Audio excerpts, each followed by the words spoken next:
ಎಲ್ಲರಿಗೂ 80ನೇ ಸ್ವಾತಂತ್ರ್ಯೋತ್ಸವದ ಶುಭಾಶಯಗಳು. ವಂದೇ ವಂದೇ ವಂದೇ ಬೋಲೋ ಭಾರತ್ ಮಾತಾ ಕಿ, ಬೋಲೋ ಭಾರತ್ ಮಾತಾ ಕಿ.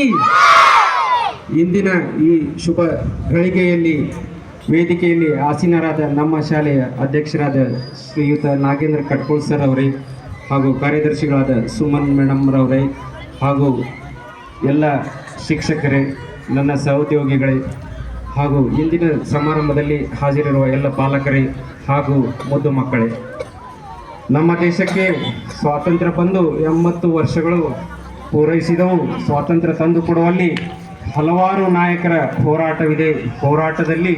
ಹೋರಾಟದ ಮಂಚೂಣಿಯಲ್ಲಿ ನಿಲ್ಲುವವರು ಮಹಾತ್ಮ ಗಾಂಧಿ, ಸುಭಾಷ್ ಚಂದ್ರ ಬೋಸ್, ಸರ್ದಾರ್ ವಲ್ಲಭಾಯ್ ಪಟೇಲ್, ಲಾಲ್ ಬಹದ್ದೂರ್ ಶಾಸ್ತ್ರಿ, ಬಾಲ್ ಗಂಗಾಧರ್ ತಿಲಕ್, ಲಾಲಾ ಲಜಪತ್ ರಾಯ್, ಮಂಗಲ್ ಪಾಂಡೆ, ಭಗತ್ ಸಿಂಗ್, ರಾಣಿ ಲಕ್ಷ್ಮೀಬಾಯಿ, ಕರ್ನಾಟಕದವರಾದ, ಅದರಲ್ಲೂ ನಮ್ಮ ತಾಲೂಕಿನವರಾದ ಮೈಲಾರ್ ಮಹದೇವಪ್ಪ, ಬೆಳಗಾವಿ ಜಿಲ್ಲೆಯ ಕಿತ್ತೂರು ರಾಣಿ ಚೆನ್ನಮ್ಮ, ಸಂಗೊಳ್ಳಿ ರಾಯಣ್ಣ, ಇನ್ನು ಮುಂತಾದವರು ಹೇಳಿಕ್ಕೆ ಹೋದರೆ ಯಾವ ಡಿಕ್ಷನರಿಯು ಸಾಲಲ್ಲ, ಅಷ್ಟು ಸ್ವಾತಂತ್ರ್ಯ ಹೋರಾಟಗಾರರು ನಮ್ಮ ದೇಶದಲ್ಲಿದ್ದಾರೆ.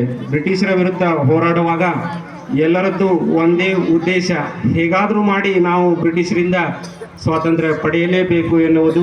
ಆದರೆ ಹೋರಾಟದ ಶೈಲಿ ಮಾತ್ರ ಬೇರೆ ಬೇರೆಯಾಗಿತ್ತು. ಉದಾಹರಣೆಗೆ ಮಹಾತ್ಮ ಗಾಂಧಿಯವರು ಅಹಿಂಸೆ ಎಂಬ ಅಸ್ತ್ರ ಉಪಯೋಗಿಸಬೇಕು ಎನ್ನುವುದು, ಮಂಗಲ್ ಪಾಂಡೆ, ನೇತಾಜಿ ಸುಭಾಷ್ ಚಂದ್ರ ಬೋಸ್ ಇವರ ಶೈಲಿ ಹೋರಾಟ ಮಾಡಿ ಬ್ರಿಟಿಷರನ್ನು ನಮ್ಮ ದೇಶದಿಂದ ಬಿಟ್ಟು ಓಡಿಸಬೇಕು ಎನ್ನುವುದು. ಹೀಗೆ ಬ್ರಿಟಿಷರ ವಿರುದ್ಧ ಹೋರಾಟ ಮಾಡಿದವರಲ್ಲಿ ನಮ್ಮ ತಾಲೂಕಿನ ಮೈಲಾರ್ ಮಹದೇವಪ್ಪನವರು ಕೂಡ ಹೌದು. ಬೆಳಗಾವಿ ಜಿಲ್ಲೆಯ ರಾಣಿ ಚೆನ್ನಮ್ಮ, ಸಂಗೊಳ್ಳಿ ರಾಯಣ್ಣ ಇವರು ಕೂಡ ಬ್ರಿಟಿಷರ ವಿರುದ್ಧ ಹೋರಾಡಿದವರು.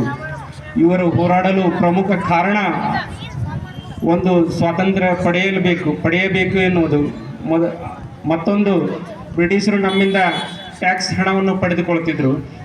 ಎಂಥ ಪರಿಸ್ಥಿತಿ ಇತ್ತು ಅಂದರೆ ನಾವು ತಿನ್ನುವ ಉಪ್ಪಿಗೂ ಸಹ ಟ್ಯಾಕ್ಸ್ ಕೊಡುವ ಪರಿಸ್ಥಿತಿ ಇತ್ತು. ಉಪ್ಪಿನ ಸತ್ಯಾಗ್ರಹದಲ್ಲಿ ಮಂಚೂಣಿಯಲ್ಲಿ ಇದ್ದವರು, ಅದರ ನೇತೃತ್ವ ವಹಿಸಿದವರು ಮಹಾತ್ಮ ಗಾಂಧೀಜಿಯವರು. ಇವರ ಜೊತೆಯಲ್ಲಿ ಭಾಗವಹಿಸಿದವರು ಕರ್ನಾಟಕದ ಏಕೈಕ ಸ್ವಾತಂತ್ರ್ಯ ಹೋರಾಟಗಾರರು ಮೈಲಾರ ಮಹದೇವಪ್ಪನವರು. ಆಗ ಅವರ ವಯಸ್ಸು 18. ಸರ್ದಾರ್ ವಲ್ಲಭಾಯ್ ಪಟೇಲ್ ಅವರ ಕೊಡುಗೆ ಕೂಡ ಅಪಾರ. ಸ್ವಾತಂತ್ರ್ಯ ನಂತರ 565ಕ್ಕೂ ಹೆಚ್ಚು ರಾಜ್ಯ ಸಂಸ್ಥಾನಗಳಿದ್ದವು. ರಾಜರಿದ್ರು ಅವಾಗೆಲ್ಲ. ಸ್ವಾತಂತ್ರ್ಯ ಬಂದ ಮೇಲೂ ಅವರು ನಾವು ಸ್ವತಂತ್ರ ಇದ್ದೀವಿ, ನಾವು ಯಾವಾಗಲೂ ಇದ್ದೀವಿ ಅನ್ನೋ ಸ್ಟೇಜಲ್ಲಿದ್ದರು. ಆದರೆ ಅವರನ್ನೆಲ್ಲ ಮನವೊಲಿಸಿ ಭಾರತವನ್ನು ನಿರ್ಮಿಸುವಲ್ಲಿ ಸರ್ದಾರ್ ವಲ್ಲಭಾಯ್ ಪಟೇಲ್ ಅವರ ಕೊಡುಗೆ ಕೂಡ ಶ್ಲಾಘನೀಯ. ನಾವು ಮರೆಯಲು ಸಾಧ್ಯವಿಲ್ಲ. ಇಷ್ಟು ದೊಡ್ಡ ದೇಶ ಇದೆ ಅಂತ ಹೇಳಬೇಕಂದ್ರೆ ಸರ್ದಾರ್ ವಲ್ಲಭಾಯ್ ಪಟೇಲ್ ಅವರ ಶ್ರಮ ಎಷ್ಟಿರಬೇಕು ಅನ್ನೋದು ನಾವು ಊಹಿಸಲು ಸಾಧ್ಯವಿಲ್ಲ. ಬಹಳಷ್ಟಿದೆ. ಚಪ್ಪಾಳೆ ಬರಲಿ, ನನಗಲ್ಲ, ಸರ್ದಾರ್ ವಲ್ಲಭಾಯ್ ಪಟೇಲ್ ಅವರಿಗೆ. ಸ್ವಾತಂತ್ರ್ಯ ನಂತರ ದೇಶಕ್ಕೆ ಅಪಾರ ಕೊಡುಗೆಯನ್ನು ನೀಡಿದವರು ಲಾಲ್ ಬಹದ್ದೂರ್ ಶಾಸ್ತ್ರಿ ಕೂಡ. ಹಸಿರು ಕ್ಷೀರ ಕ್ರಾಂತಿಗೆ ಅಪಾರ ಕೊಡುಗೆ ನೀಡಿದ್ದಾರೆ.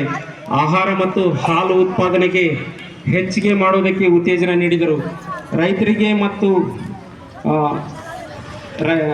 ಸೈನಿಕರಿಗೆ ಶಕ್ತಿ ಬರಲೆಂದು ಜೈ ಜವಾನ್ ಜೈ ಕಿಸಾನ್ ಎಂಬ ಪ್ರಸಿದ್ಧ ಘೋಷಣೆ ನೀಡಿದರು. 1965ರಲ್ಲಿ ಪಾಕಿಸ್ತಾನ ನಮ್ಮ ದೇಶದ ವಿರುದ್ಧ ಯುದ್ಧಕ್ಕೆ ಬಂದಾಗ ಪಾಕಿಸ್ತಾನವನ್ನು ಮೆಟ್ಟಿ ನಿಂತು ಭಾರತವನ್ನು ಸಾರ್ವಭೌಮತೆಯನ್ನು ಜಗತ್ತಿಗೆ ಸಾರಿದವರು ಲಾಲ್ ಬಹದ್ದೂರ್ ಶಾಸ್ತ್ರಿಯವರು.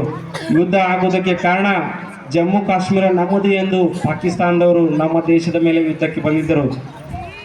ಸ್ವಾತಂತ್ರ್ಯ ಬಂದರೂ ನಮ್ಮನ್ನೇನು ಸುಮ್ಮನೆ ಕೂಡ್ಲಿಕ್ಕೆ ಬಿಟ್ಟಿಲ್ಲ ಪಾಕಿಸ್ತಾನದವರು. ಯುದ್ಧ ಆಗುವುದಕ್ಕೆ ಪ್ರಮುಖ ಕಾರಣ ಜಮ್ಮು ಕಾಶ್ಮೀರ. 1999ರಲ್ಲಿ ಪಾಕಿಸ್ತಾನದ ಮಿಲಿಟರಿ ಸೈನ್ಯವು ಕಾಶ್ಮೀರದ ಭಾರತದ ಗಡಿ ಕಾರ್ಗಿಲ್ ಎಂಬ ಭಾರತ ಗಡಿಯೊಳಗೆ ನುಸುಳಿ ಬಂದಿತ್ತು. ಅಂದಿನ ಪ್ರಧಾನಮಂತ್ರಿಗಳಾದ ಅಟಲ್ ಬಿಹಾರಿ ವಾಜಪೇಯಿಯವರು ಪಾಕಿಸ್ತಾನದ ವಿರುದ್ಧ ಯುದ್ಧ ಮಾಡಿ ಕಾಶ್ಮೀರವನ್ನು ಉಳಿಸಿಕೊಂಡಿದ್ದರು. 2001ರಲ್ಲಿಯೂ ಸಹ ಲಷ್ಕರ್ ಎ ತೊಯ್ಬಾ ಎಂಬ ಉಗ್ರ ಸಂಘಟನೆಯು ಭಾರತದ ದೆಹಲಿಯಲ್ಲಿರುವ ಸಂಸತ್ ಮೇಲೆ ದಾಳಿ ನಡೆಸಿತ್ತು.